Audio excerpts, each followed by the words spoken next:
Yes, Mr. Hodge. Commissioner, the next witness is Ms. Marion Messih. Yes.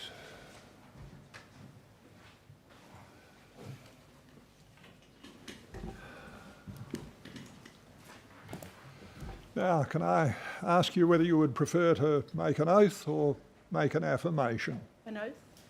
Swear the witness, please. I swear by Almighty God I swear by Almighty God that the evidence I shall give that the evidence I shall give will be the truth, will be the truth, the whole truth, the whole truth, and nothing but the truth. and nothing but the truth. Thank you very much. Do sit down. Yes, Mr. Hodge. Thank you, Commissioner. Ms. Messih, your full name is Marion, is it Angelica Messih? Yep. Thank you. It's Messiah. Pronounced Messiah. Oh, Messiah, I'm sorry. Without the A. Thank you. And Ms. Messiah, you've provided your address to the Royal Commission. Yes, I did. And what do you do for work? I work in a bakery at the moment. Okay. And you received a summons to attend and give evidence before the Royal Commission? Yes, I did. Do you have that summons there with you? Yes, I do. Attend to that summons, Commissioner. Will be exhibit 3.16 will be the summons to Ms. Messih. Yes. Thank you. And you've also prepared a statement for the Royal Commission, Yes, I have. and it's dated the 14th of May 2018. Correct. And you've read through your statement? Yes, I have. And are the contents true and correct to the best of your Yes, knowledge? they are. Commissioner, I attend to that statement. Exhibit 3.17, the statement of Ms. Messih. Now, in 2012, you were working as an office manager and bookkeeper at a local waste management company in Correct. Victoria. And before that, you'd had worked in a similar administrative role in a school. Yep. And I'm sorry, you might just need to speak up just because of we've had a few chair problems, so. Okay. But you might just need to speak up so that we can hear you. And as at 2012, you owned your own home, Correct. and you also owned a residential investment property that you rented out. Yes, in Maribyrnong. And did you have any mortgages over either of those properties? at that On time? both. Okay. And which bank did you have those mortgages with? Commonwealth Bank. Okay. And before 2012, you'd separated from your husband, Correct. and you'd received the properties as part of the property settlement. Correct. I want to ask you about some events that took place in 2012 through until about 2014. And they involve, as you know, your brother and your then sister-in-law. I'm not going to use their names. They're subject to a non-publication direction. So I'm just going to refer to them as your brother and your sister-in-law. Fair enough. Now, in 2012, you started looking into purchasing a business to run with your sister-in-law, Yes. and you'd known your sister-in-law for a long time before then, Probably about 20 years before that. and your brother was also interested in being part of the business, Yes, he was.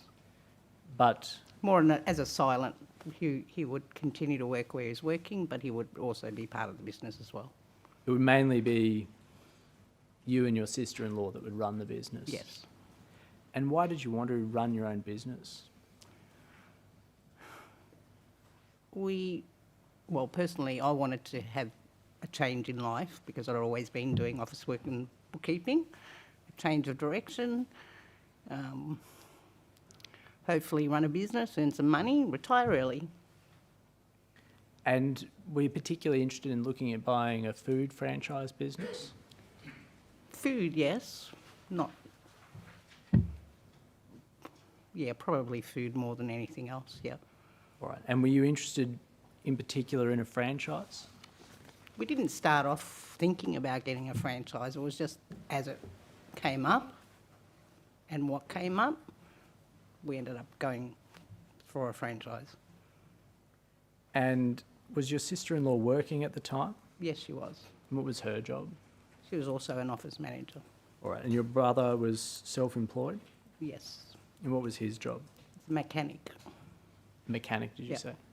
And were you all planning on working in the new business? Initially, we decided maybe one of us would work in there and the other would keep a full-time job. But when we actually inquired further and actually had to do training in Sydney for a month, we both decided that we wanted to both do the training and that keeping another job probably wasn't going to be feasible. And we also thought that if both of us were at the business full-time, we might have a better chance of making a go of it quickly. And did any of you have any experience in running your own business No, except my brother, because he ran his own, as a mechanic? yeah, as a mechanic, yeah. And did you have any experience working in cafes? No, What about your sister-in-law or former sister-in-law? she didn't have work experience in a cafe, but her parents did run a fish and chip shop when she was younger, which she did work in. And so then in 2012, you started looking into a few different food franchises? We Is that started off looking at Subway. We looked at Gloria Jeans, and then we came across Pie Face. All right. And and what kind of business was Pie Face? Pie Face was coffee, pies, sausage rolls, and pastries, basically. And you and your sister-in-law decided you were interested in trying to buy a Pie Face franchise? Well, we decided that we would, yes. All right. And why were you interested in Pie Face? There was a lot of them in Sydney, and there wasn't that many in Melbourne, and we saw that a lot of people actually like pies and coffees, so we thought we might give it a go. It appealed to us in that sense. And because there wasn't that many in Melbourne, we thought it might be feasible. Right. And you found a store to buy, is that right? Well, Pie Face representatives actually found and told us about the store that was available. All right. Did you get in contact with Pie Face to look at finding a store?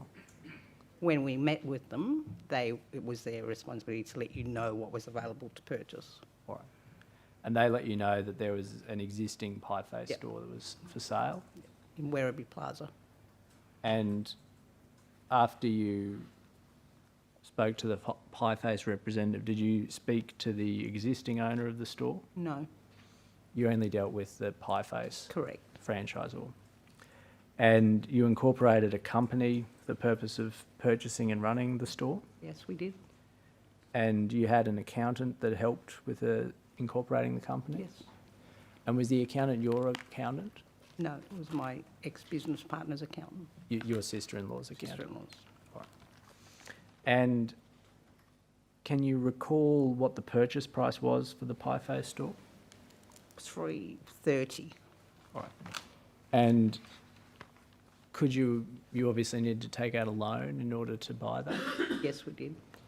And what you applied, as we know, ultimately to Westpac for a loan. Why did you apply to Westpac? When we were negotiating with Pie Face, or talking to them, they said if you do get to purchase one of our businesses, you need to get loans with Westpac because they were accredited with them. So The Pie Face was accredited Yeah. with Westpac. And had you ever previously banked with Westpac? no, Do you know whether your brother and sister-in-law had banked with Westpac? no. I think maybe they did, but I wasn't sure about that. Right. And you applied for a loan of about $300, a bit more than $360,000. Yes, And that was, I think you've already pointed out, the purchase price was about $330,000. What was the extra amount for? it was for a bank guarantee and also a business overdraft. I think the business overdraft was 20,000. The bank guarantee was 19, but then they increased it to, I think, 24 just before. I want to just bring up a document that's not exhibited to your statement, which is WBC.404.001.0053.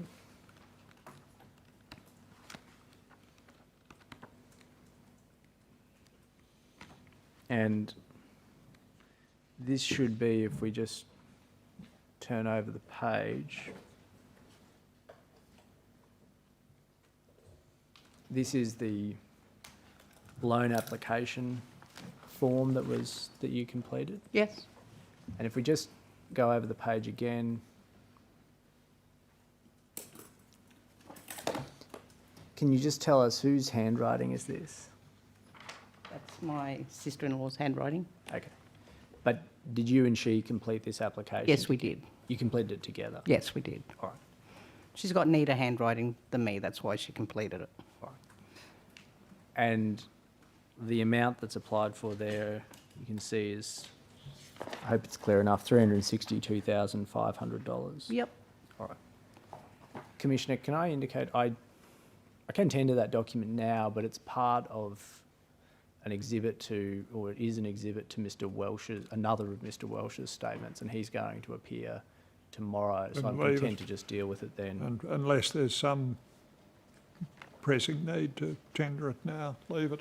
No, thank you. That's why we left it out of Ms. Yes. Mess's statement. All right. And if we go to the page .0055, you see, oh good, we've got that up, and you see there's something there that says see the business plan. Can you see that about 3/4 of the way down the page, Ms. Messih? It's in your sister-in-law's handwriting. Yep. Can you recall whether you prepared a business plan? I can't recall doing one. Okay. Doesn't mean we didn't, but I can't recall doing one. Okay. And then if we go to page .0057,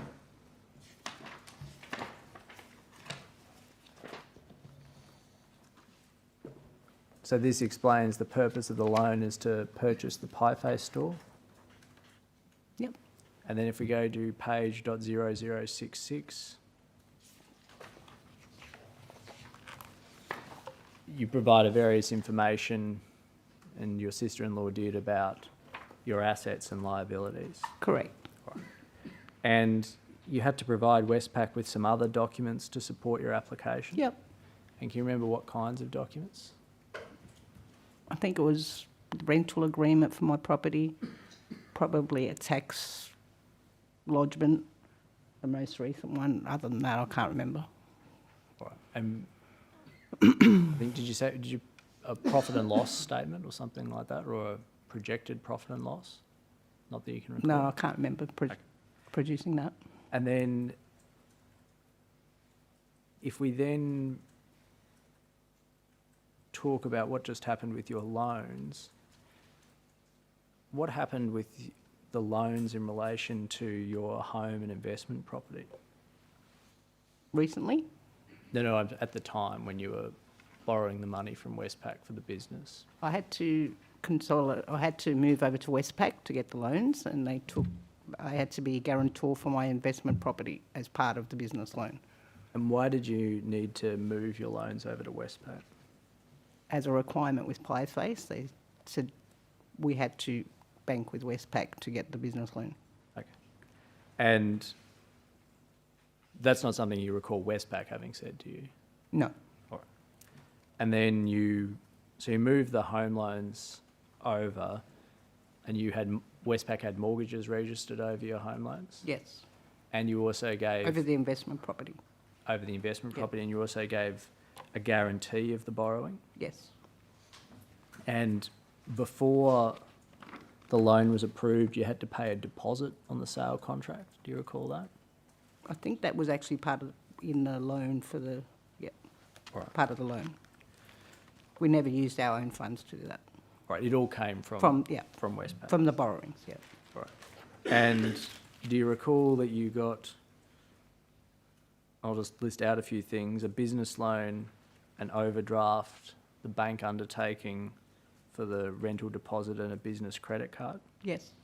And what security did you have to give in support of the loans? Security was part of my property, my investment property. Right. That was the only security. And before... That was my security. I'm sorry, say that That again? was my security. Yes. And your sister-in-law and brother also gave some security? Yes, they had their own security on their house. And before you started the business, when you were looking into buying it, did you have a view as to the profitability of the business? We would hope that it would make success and we'd earn a lot of money, but yeah, You looked at some figures that have been provided by Pieface to you, yes, and your sister-in-law had an accountant that was helping you. yes. And what did the accountant say to you about it? He said the business, looking at the figures, was not profitable at the moment, but with hard work, if you can increase sales, it could make a profit Right. within a projected time of maybe up to 3 years, depending on how you increase the sales. And did you have a view at the time as to what sort of income you thought you and your sister-in-law would derive to begin with from the business? Well, we'd hoped we'd get about 50,000 each, but that wasn't possible. Once you started operating Yeah, the business? yeah. Right. And We knew in the beginning that we weren't going to get much of a salary. now, once you got the loan, you went ahead and, as you've said, you purchased the Pieface Yes. store. And did the store start trading straight away after you'd purchased it? When we finished our training and actually took over the business, from that day, yes, we started trading straight away. All right. And was there training full-time in order to start? Yes. Training was compulsory for 1 month in Sydney, or the franchisor was compulsory for one person because we were a partnership. It actually cost $10,000 for the training, but we negotiated that we would both do the training for that price, which Pieface agreed to. And I assume then you'd resigned from your existing employment in order to start the training? Yep. And you started trading in about August of 2012? Yes. And how did the business go?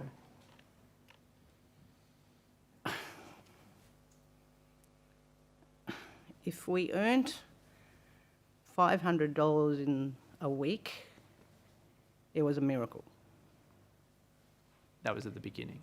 Yeah, it was pretty woeful, to be quite honest. We were working 14 hours a day, running a business, and sales are not even $500. It was just ludicrous. And We sort of realised that the figures that the previous owner had presented were slightly exaggerated, because he'd actually run the business down. So by the time we took it over, the clientele just wasn't there. And over the course of the first 12 months that you owned the business, what happened to the performance? Well, we set ourselves goals and little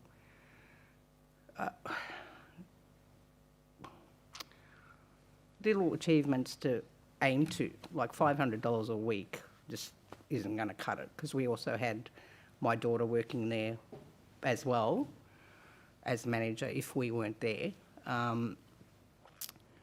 So we set ourselves little goals to increase the sales, and if we got it to $600 this week, we'd go out for dinner or something like that. So after the first year, we increased the sales to over $1,000 to $1,200 a week, which we're pretty proud of. So that was by about, what, mid-2013? Yeah. And what happened after that? Well, we continued to build up the business. We got a really good clientele. We worked hard because it was in Werribee Plaza, we worked hard with getting a lot of the retailers to come to the store, especially in the morning, coffees and things like that, which really increased the sales as well. It was running well until Werribee Plaza started to have major renovations through the plaza. And what happened once the major renovation started? They closed all the car parks bar one, and it was a month before Christmas, which is the worst time of year to do that because you're waiting for Christmas sales and increase people in the shopping centre to make your business viable and actually make some money, because that's actually the busiest time of the year between late November and January. But people avoided Werribee Plaza with a passion. There's no parking. You can't get in and out of the place. Why shop there? People went elsewhere, High Point West, Woodland, in Melton, to do their shopping. So And- sales decreased again. We had to still pay the same amount of rent to the owners of the plaza. There was no discount given. And it was in their agreement that they can do renovations whenever they want to, and you just got to put up with it. And what did you do with the running of the business to try to accommodate that, if anything? Well, we either sank or swam, so we found out who the contractors were that were actually doing the construction of the plaza, the reconstruction. There's two major companies, so we contacted the head people of that company, had a meeting, and our normal trading hours, we would be there from 7 o'clock till whenever the plaza shuts, whether it be 5:30 on the weekday or Saturday or Sunday. We negotiated with the head of the construction companies that we would start at 5 o'clock in the morning. We also negotiated that with the plaza as well. We would start at 5 o'clock in the morning so that we would be ready for the contractors to come in to get breakfast at 6 o'clock in the morning before they actually start work. And how did that work? That helped a great deal. If we didn't do that, we would have lost the business a lot earlier than that, because it actually it stabilised our income. It wasn't as good as it had been, but at least we helped it to have some income. Otherwise, we wouldn't have any. And when you say it wasn't as good as it Sales had been, decreased. yes, but had your income ever got up to the point where you'd achieved the goal that you and your sister-in-law No. had of having No. $50,000 each No. out of the business? No. Right. And If it kept on being steady and without the construction work, the accountant, after the first year, we submitted profit and loss, and he said, look, the business is getting better. It's still not profitable at the moment, but if you keep going as you are, within the next few years, you will make headways, and it could be a very profitable business. And in early 2014, you sought a payment plan from Westpac. Yeah, And what was the reason for that? because the sales had decreased so much, we couldn't keep up the payments with. We had to contact even centre management to try to, I don't know, make a little of payments weekly rather than monthly, just to help cash flow and get the bills paid, because we were struggling. And what was Westpac's response to the request for a payment plan? They were fine to start with, yeah. They let you change the payments Yeah, we paid weekly, yeah, rather than monthly? yeah. And did that help? For a short term. But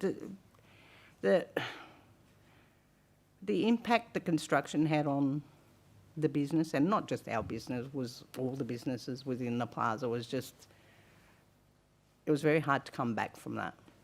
So we fell behind with a lot of, And you fell behind with your payment plan Yeah. to Westpac? yeah. And what happened then from Westpac? Then we think we were issued with a default notice. Was it just one? I think there was more than one, but I can't remember how many. Right. And did you keep, obviously you're no longer running the store now. No. When did you shut the store down?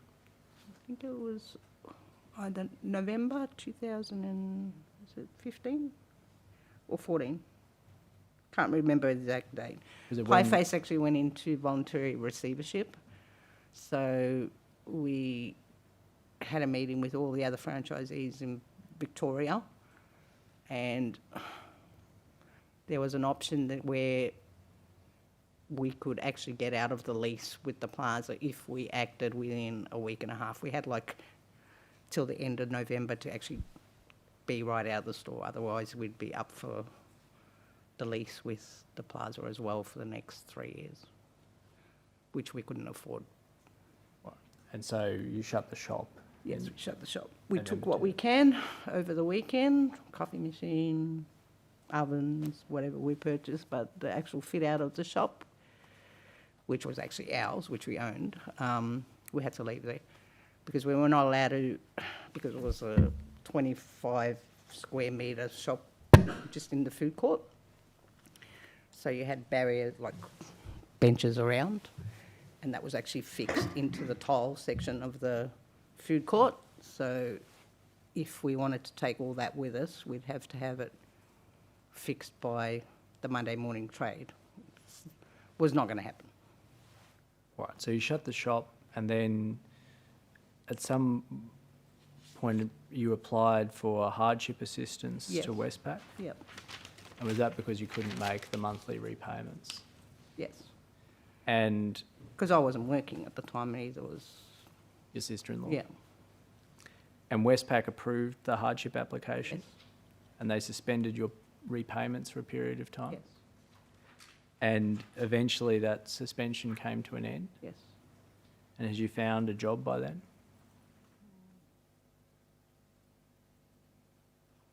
I think I was working part-time, but I can't recall exactly when. And you had to start trying to make repayments again, Yes, I did. but you couldn't do it. No. And why was that? Wasn't working, and what was I? I can't remember. If I had a job, it was only part-time anyway, and because I had the business loan, I had a credit card with Commonwealth Bank that I was paying off, and also another Westpac credit card that I was paying off, expenses that were put on there from the business when we went training in Sydney. So it was just too much. I had the income from my rental property, but that didn't cover all the expenses that I had. And so do you recall that you made a complaint to the Financial Ombudsman Service? Yes, I did. And do you recall what your complaint was? The complaint was, we actually met with a few of the franchisees from Melbourne. We got a number for somebody from Franchise that would actually represent us on our behalf to make a claim for FOS. And it was on the basis that we shouldn't have been given the loan to start with. That is, Westpac shouldn't have given you Yes. the loan. And what did the Financial Ombudsman Service find? They found in our favour that they shouldn't have. And we were offered, or the recommendation was that no interest would be paid to Westpac for the entirety of the business loan from start. So Yeah. Westpac had to refund the interest and Yes. the bank charges? Yes, But the and prin- decrease part of the credit card. I think it was the interest on the credit card, the business credit card as well. But the principal amount that had been borrowed, that original $362 or Yes. so thousand dollars, was still due? Yes. And that had been borrowed by the company? Well, I suppose, yeah. And but 50% myself and 50% my sister-in-law, yes. yes, but the company wasn't operating anymore. No. And did Westpac tell you or speak to you about whether you needed to repay the principal?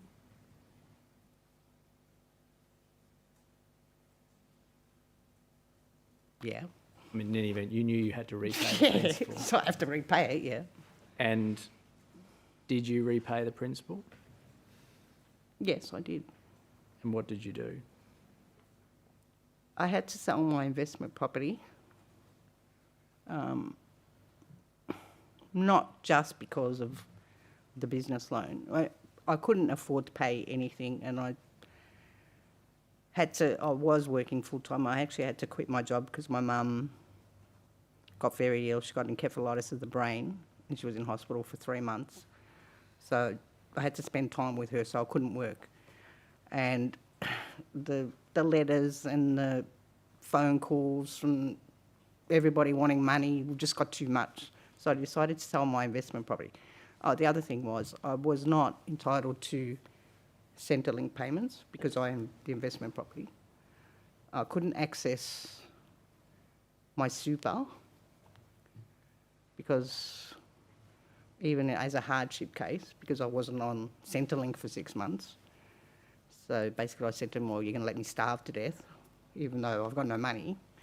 But I decided I had to sell my investment property just to breathe. My intention was to sell the investment property. I had half a business loan. My sister-in-law had half of the business loan. I sold my investment property for $750,000. I owed $165,000 on my investment property and $330,000 on my home loan. My intention was to pay off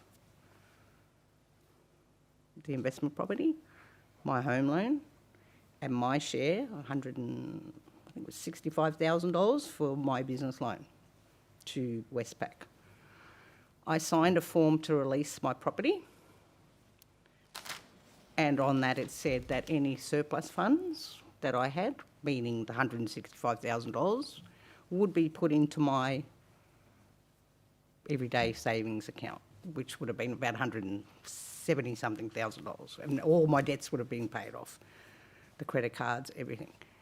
In the last minute before Westpac actually would release my property, the day before settlement was due on my property,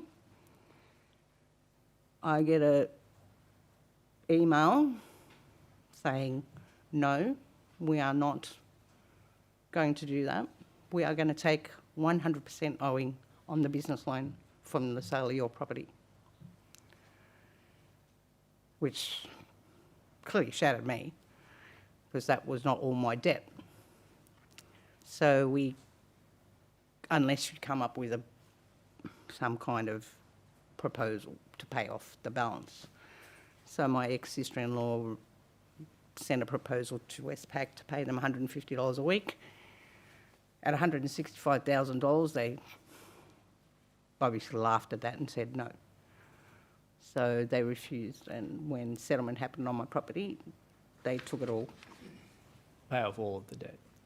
paid off all the business loan. And the $155 a week, did your sister then offer to pay that to you?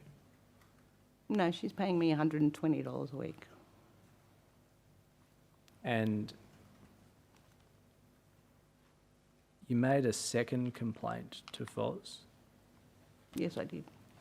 And what was the second complaint about?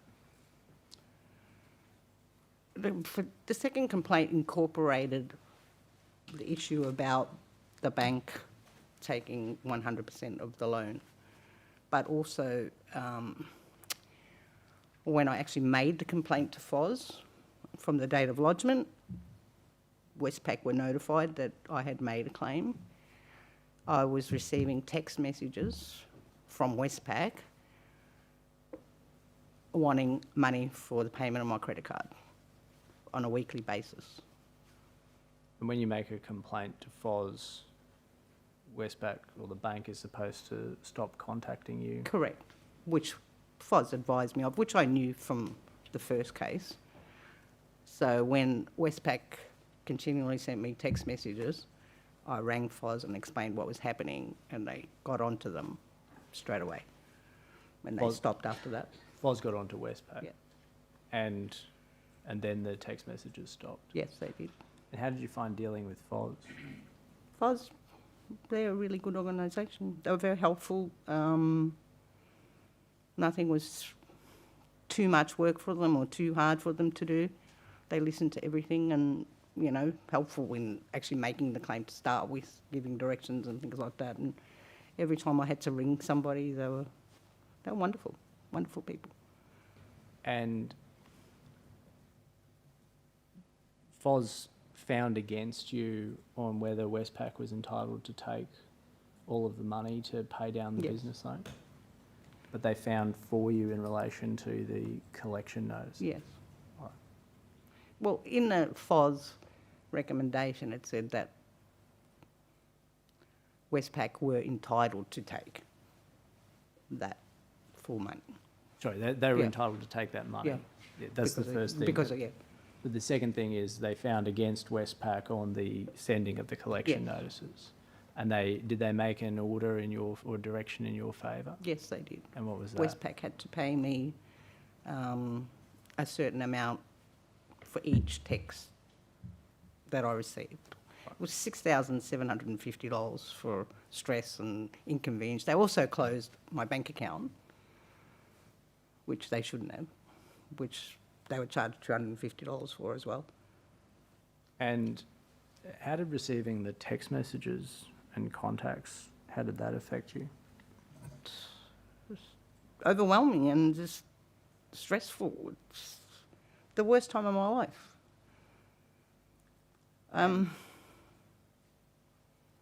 I didn't want to go through it again, and I don't want to ever go through that again. It's not a nice feeling when I've always paid all my debts up front. Bills were always paid, and to continually get phone calls from institutions about where's your payment, when you're going to make the payment, is just something that I'm not used to and was really hard. I had my kids paying my bills for me, paying my loans for me. That's not what a mother does. That's not what I do. That's not what I've done all my life. I worked hard to get where I was. It's gone. All of it's gone.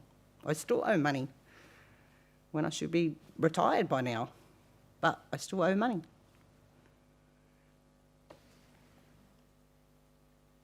Commissioner, I don't have any further questions. Thank you, Mr Hodge. Yes, Ms Kovshin. Mrs Messiah, my name is Ms Neskofjin. I'm going to ask you some questions on behalf of Westpac. Yep. Thank you. Mrs Messiah, you say in your witness statement that Pieface representatives made available to your accountant certain information of the former owners of the Pieface Werribee shop in the form of a profit and loss statement, Yep. and that your accountant provided the profit and loss figures to Westpac.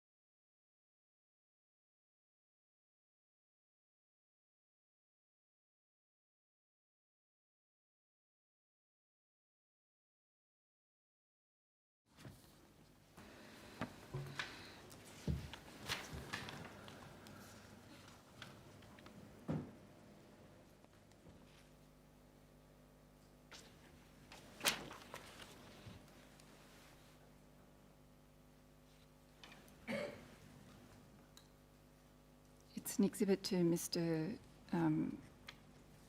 Welsh's statement, which isn't in evidence yet, but it should be uploaded.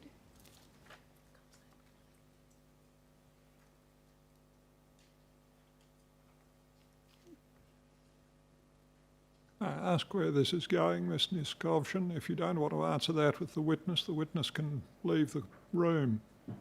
But to what ultimate point is this going? I want to ask if Ms Messiah recognises the document, if she discussed it with the accountant, if she understood that it was the document that was put forward to support the loan application.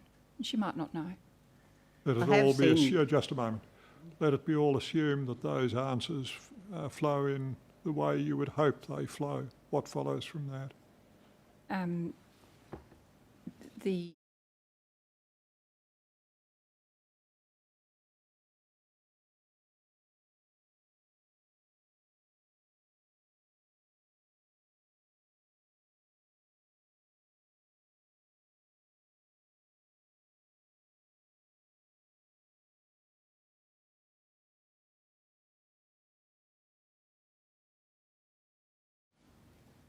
matters on which we wish to make submissions, depending on the findings that the counsel assisting urge the Commission to make.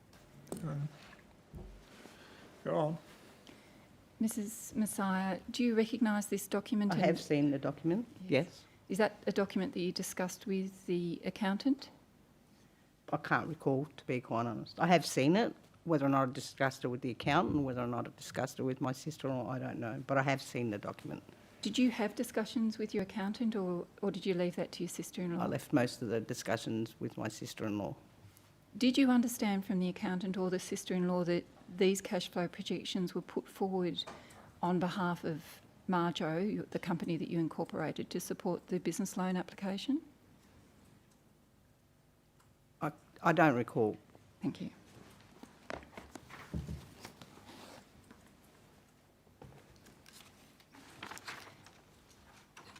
You also asked some questions about the renovations at the shopping plaza, Yeah. at the Werribee Shopping Plaza.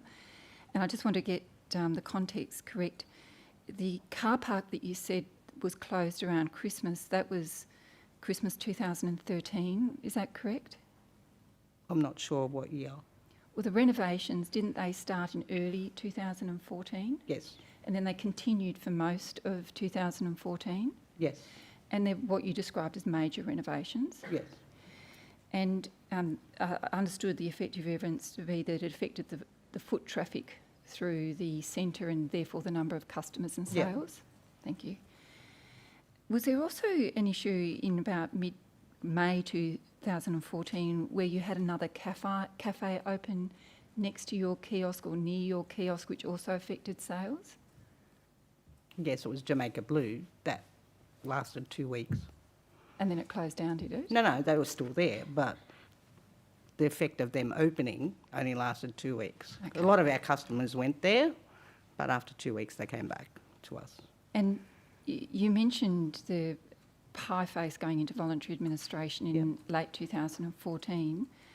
Prior to pie face going into voluntary administration, did pie face ever stop meeting its obligations to your kiosk under the franchise agreement?